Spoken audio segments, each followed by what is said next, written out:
మీకు మీ కుటుంబానికి అందరికీ కూడా ఈ దసరా తర్వాత అందరికీ మంచిగా ఉండాలి, ప్రాంత ప్రజలు కూడా మంచిగా ఉండాలని చెప్పి కోరుకుంటున్నాను.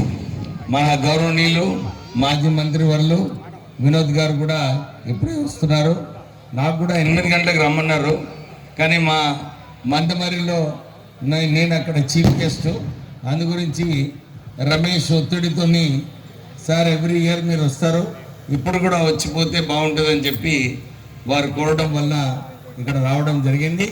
నేను అందు గురించి మొదలే 2 నిమిషాలు మీ అందరితో మాట్లాడి వెళ్దామని చెప్పి రావడం జరిగింది. దసరా పండుగ మీ అందరికి తెలుసు, మనమందరం కలిసి మెలిసి విభేదాలు ఉన్నప్పటికీ కూడా అందరితో కలిసి మెలిసి ప్రేమగా ఉండాలని చెప్పి ఒక స్ట్రాంగ్ మెసేజ్ ఈరోజు మన దసరా ఇస్తుంది. ప్రజాపాలన వచ్చిన తర్వాత మొట్టమొదటి దసరా ఇది. ముఖ్యమంత్రి రేవంత్ రెడ్డి గారు ఈ ప్రాంత ప్రజలకు మంచిగా చేయాలని చెప్పి ఇదే స్టేజ్ నుంచి అప్పుడు వచ్చి క్యాంపెయినింగ్లో చెప్పడం జరిగింది. మీ అందరూ చూస్తున్నారు, మొన్న కూడా మంచినీటి కరువు ఉంది, మీకు కావాలని 60 కోట్లతోని ఆ ప్రాజెక్ట్ కూడా పనులు ప్రారంభం కావడం జరిగింది.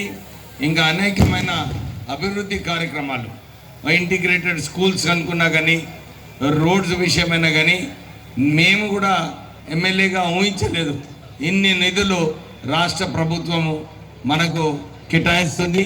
అందు గురించి బెల్లంపల్లి కూడా ఒక మోడల్ నియోజకవర్గం కావాలని కోరుతూ, బెల్లంపల్లి ప్రజలు ఎప్పుడు కూడా మా కుటుంబాని పైన ప్రేమ చూపించినారు.